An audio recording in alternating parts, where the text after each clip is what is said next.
ہم پرندوں کی طرح ہوا میں اڑنا اور مچھلی کی طرح پانی میں تیرنا تو سیکھ گئے ہیں، بس اب یہ دیکھنا باقی ہے کہ زمین پر انسانوں کی طرح کیسے رہیں۔ تمہاری پریشانیاں تمہاری بے ادبی اور ناشکری سے جڑی ہوئی ہیں۔ لوگوں پر ایک ایسا زمانہ آئے گا کہ روپے کے بغیر کوئی چیز کام نہ دے گی۔ اللہ کو زبان اور دل کا سخت ہونا پسند نہیں، اس لیے اللہ نے ان دونوں کو بغیر ہڈی کے بنایا ہے۔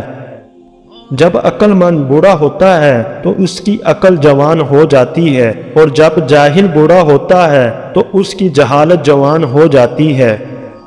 ہم لوگ نیک بننا نہیں، صرف نیک دیکھنا اور نیک کہلانا چاہتے ہیں، اور یہ منافقت کا سب سے اعلیٰ درجہ ہے۔ جب رب راضی ہونے لگتا ہے تو بندے کو عیبوں کا پتہ چلنا شروع ہو جاتا ہے، اور یہی اس کی رحمت کی پہلی نشانی ہوتی ہے۔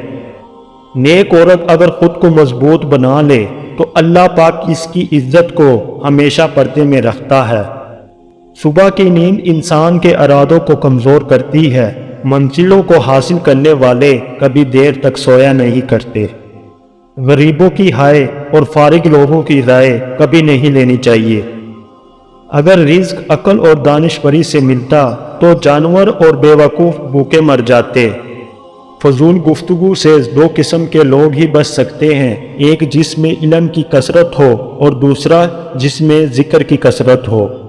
چار خوبیاں انسان کو باکمال بنا دیتی ہے: ٹھنڈا دماغ، میٹھی زبان، نرم دل اور چہرے پر مسکراہٹ۔ خرگوش ایک ایسا جانور ہے جس پر پانی ڈالو تو بے بہا دولت آنا شروع ہو جاتی ہے۔